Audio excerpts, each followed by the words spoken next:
ಕಾಂಗ್ರೆಸ್ನ ವಿರುದ್ಧ BJP JDS SIR ಬ್ರಹ್ಮಾಸ್ತ್ರ. ರಾಜ್ಯದಲ್ಲಿ ನಡೆಯುತ್ತಿರುವಂತಹ ಎಸ್ಐಆರ್ಗೆ ದೋಸ್ತಿಗಳ ಆಕ್ಷೇಪ.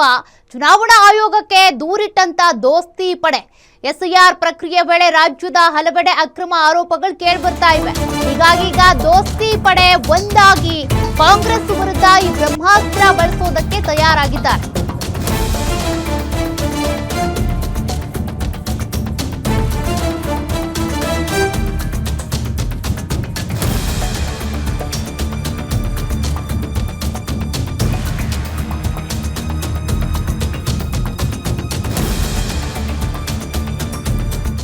ಎಸ್ಐಆರ್ ಪ್ರಕ್ರಿಯೆ ವೇಳೆ ರಾಜ್ಯದ ಹಲವೆಡೆ ಅಕ್ರಮ ಆರೋಪಗಳು ಈಗಾಗಲೇ ಕೇಳಿಬಂದಿವೆ. ಮುಖ್ಯ ಚುನಾವಣಾ ಅಧಿಕಾರಿಗಳಿಗೆ ಮೈತ್ರಿ ನಾಯಕರಿಂದ ದೂರು ಕೊಡಲಾಗಿದೆ.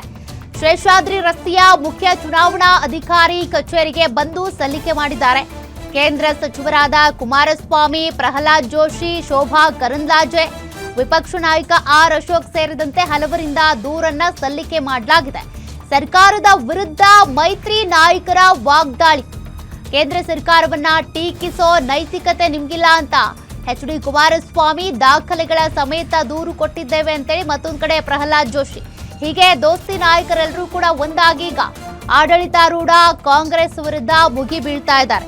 ಅದರಲ್ಲೂ ಕೂಡ ಎಸ್ಐಆರ್ ಪ್ರಕ್ರಿಯೆಯಲ್ಲಿ ಹಲವು ದೋಷಗಳಾಗ್ತಿವೆ, ಲೋಪಗಳಿದ್ದಾವೆ, ಅಕ್ರಮದ ಆರೋಪಗಳು ಕೂಡ ಕೇಳಿ ಬರ್ತಾ ಇದ್ವಲ್ಲ.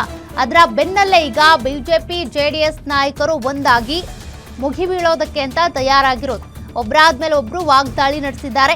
ಈ ಒಂದು ಎಸ್ಐಆರ್ ಬ್ರಹ್ಮಾಸ್ತ್ರವನ್ನ ಬಳಸಿಕೊಂಡು ಆಡಳಿತಾರೂಢ ಪಕ್ಷವನ್ನ ಕಟ್ಟಿ ಹಾಕುವಂತ ಪ್ರಯತ್ನದಲ್ಲಿದ್ದಾರೆ. ಇದನ್ನ ಆಡಳಿತಾರೂಢ ಪಕ್ಷ ಕಾಂಗ್ರೆಸ್ ಹೇಗೆ ಎದುರಿಸುತ್ತೆ, ಇದಕ್ಕೆ ಯಾವ ರೀತಿ ಅವ್ರು ಕೌಂಟರ್ ಅಟ್ಯಾಕ್ ಮಾಡ್ತಾರೆ, ಅದನ್ನ ನಾವು ನೋಡ್ಬೇಕಿದೆ. ಬರೀ ಬಿಜೆಪಿ ಜೆಡಿಎಸ್ ಮಾತ್ರ ಕಾಂಗ್ರೆಸ್ ವಿರುದ್ಧ ಮುಗಿಬೀಳೋದಲ್ಲ, ಕಾಂಗ್ರೆಸ್ ಕೂಡ ಈಗಾಗಲೇ ಬಿಜೆಪಿ ಜೆಡಿಎಸ್ಗೆ ಸಂಬಂಧಪಟ್ಟಂತರೂ ಸಾಕಷ್ಟು ವಿಜುವಲ್ಸ್ ಅನ್ನ ರಿಲೀಸ್ ಮಾಡೋದ್ರ ಮೂಲಕ ಅವರು ಆರೋಪ ಮಾಡ್ತಾ ಇದ್ರು. ಅವರ ಕಾರ್ಯಕರ್ತರು ಹೋಗ್ತಿದ್ದಾರೆ, MP ಹೋಗ್ತಿದ್ದಾರೆ, MLA ಹೋಗ್ತಿದ್ದಾರೆ, ಅವ್ರು ಯಾಕೆ ಹೋಗ್ತಿದ್ದಾರೆ, ಕರಪತ್ರ ಹಂಚ್ತಾ ಇದ್ದಾರೆ. ಇವರು ಕೂಡ ಎಸ್ಐಆರ್ ನ ತಮ್ಮ ಚುನಾವಣಾ ಪ್ರಚಾರಕ್ಕಾಗಿ ಬಳಸ್ಕೊಳ್ತಾ ಇದ್ದಾರೆ ಅಂತ ಕಾಂಗ್ರೆಸ್ ಕೂಡ ಆರೋಪ ಮಾಡ್ತಾ ಇತ್ತು. ಅದರ ಬೆನ್ನಲ್ಲೇ ಈಗ ಬಿಜೆಪಿ ಜೆಡಿಎಸ್ ಒಟ್ಟಾಗಿ ಹೋರಾಟಕ್ಕೆ ಇಳಿದಿದ್ದಾರೆ. ಅಕ್ರಮಗಳನ್ನ ಎಸ್ಐಆರ್ ದಲ್ಲಿ ಮಾಡ್ತಾ ಇದ್ದಾರೆ. ಇದರ ಒಂದು ವಿರುದ್ಧ ಪ್ರತಿಭಟಿಸಿ ಮನವಿಯನ್ನ ಕೊಟ್ಟಿದ್ದೇವೆ. ವಿಶೇಷವಾಗಿ ವಾಟ್ಸ್ಆಪ್ ಗ್ರೂಪ್ ಅನ್ನು ರಚನೆ ಮಾಡಿ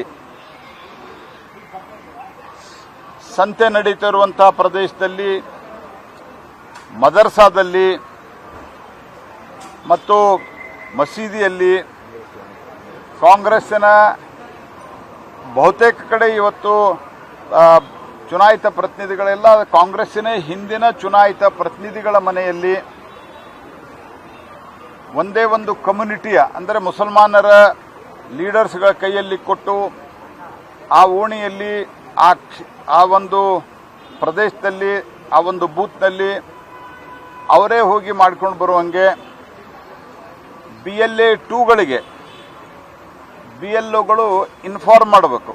ಕೆಳಮಟ್ಟದಲ್ಲಿ ಯಾವುದೇ ಆಕ್ಷನ್ ಆಗಿಲ್ಲ, ಅದರಿಂದ ಸುಧಾರಣೆ ಆಗಿಲ್ಲ.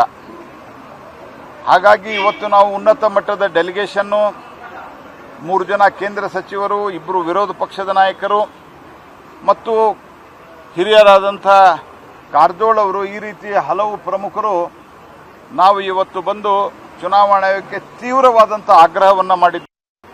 ಏನು ಅಕ್ರಮಗಳನ್ನು ಎಸ್ಐಆರ್ ದಲ್ಲಿ ಮಾಡ್ತಾ ಇದ್ದಾರೆ. ಚುನಾವಣಾ ಆಯೋಗದವರು ಯಾವ ನಿಯಮಾವಳಿಗಳನ್ನ ಈ ಒಂದು ಪ್ರಕ್ರಿಯೆಯಲ್ಲಿ ಅಳವಡಿಸ್ಕೋಬೇಕು ಅಂತಕ್ಕಂಥ ಗೈಡ್ಲೈನ್ಸ್ ಏನು ಕೊಟ್ಟಿದ್ದಾರೆ, ಅದೆಲ್ಲವನ್ನ ಗಾಳಿಗೆ ತೂರಿ ಇವತ್ತು ಇಲ್ಲಿ ಇರ್ತಕ್ಕಂಥ ರಾಜ್ಯದ ಅಧಿಕಾರಿಗಳು ಯಾವ ರೀತಿಯಲ್ಲಿ ಸರ್ಕಾರದ ಒಂದು ಖುಷಿ ಪಡಿಸ್ತಕ್ಕಂಥ ರೀತಿಯಲ್ಲಿ ಅಕ್ರಮಗಳನ್ನು ನಡೆಸ್ತಾ ಇದ್ದಾರೆ, ಅದೆಲ್ಲ ಜಗಜ್ಜಾಹಿರವಾಗಿದೆ. ಇವತ್ತು ಕಾಂಗ್ರೆಸ್ನ ನಾಯಕರಿಗೆ ನೈತಿಕತೆ ಏನಿದೆ ಅಂತಕ್ಕಂಥ ಕೇಳ್ತೇನೆ. ಅಧಿಕಾರಿಗಳನ್ನು ದುರುಪಯೋಗ ಪಡಿಸಿ ಅವರಿಂದ ಇವತ್ತು ಅಕ್ರಮಗಳನ್ನೇನು ನಡೆಸ್ತಾ ಇದ್ದೀರಿ, ಅದೆಲ್ಲವನ್ನ ಇವತ್ತು ಏನು ನಾವು ಕಣ್ಣಾರೆ ಕಾಣ್ತಾ ಇದ್ದೇವೆ. ಇದನ್ನು ಸರಿಪಡಿಸಬೇಕು ಅನ್ನೋ ದೃಷ್ಟಿಯಿಂದಲೇ ಎರಡೂ ಪಕ್ಷದ ಮುಖಂಡರುಗಳು ಇವತ್ತು ಭೇಟಿ ಮಾಡಿ ಪುನಃ ಈಗಾಗಲೇ 3 ದಿವಸದಿಂದ ಕೊಡ್ತಾನೆ ಇದ್ದೇವೆ. ಚುನಾವಣಾ ಆಯುಕ್ತರನ್ನ ಭೇಟಿ ಮಾಡಿ ಇವತ್ತು ಸಹ ಆ ಕೆಲಸ ಮಾಡಿದ್ದೇವೆ ಎಲ್ಲ ಎರಡೂ ಪಕ್ಷಗಳ ಮುಖಂಡರು. ಮುಖ್ಯಮಂತ್ರಿಗಳಿಗೆ ಜಾಣ ಕಿವಿಡು ಅಂತಕ್ಕಂಥದ್ದು ನನ್ನ ಅಭಿಪ್ರಾಯ. ಪಾಪ ಹೇಳಿದ್ದಾರೆ ವಿರೋಧ ಪಕ್ಷಗಳು ಟೀಕೆ ಮಾಡಕ್ಕೆ ಇರೋದು ಅಂತ. ಆಗಿದ್ರೆ ನಾನು ಆ ವ್ಯಕ್ತಿ ಕೇಳ್ತೀನಿ, ಆ ಮುಖ್ಯಮಂತ್ರಿಗೆ ನೀವು ಪ್ರತಿನಿತ್ಯ ಮಾಡ್ತಾ ಇದ್ದೀರಲ್ಲ ಕೇಂದ್ರ ಸರ್ಕಾರದ ಅದ ಮಾಡಿದ್ದಾರೆ ಇದು ಮಾಡಿದ್ದಾರೆ ಅಂತೇಳಿ. ಹಾಗಿದ್ರೆ ನೀವುಗಳು ಮಾಡ್ತಾ ಇರೋದು ಬರೀ ಟೀಕೆಗೋಸ್ಕರವಾ? ಇಲ್ಲಿ ನಡೀತಿರ್ತಕ್ಕಂಥ ಸತ್ಯಾಂಶ ಏನಿದೆ ದಾಖಲೆಗಳ ಸಮೇತ ಇಟ್ಟಿದ್ದೇವೆ. ನೀವು ಬರೀ ಪೊಳ್ಳು ಹೇಳಿಕೆಗಳು ಕೊಟ್ಕೊಂಡು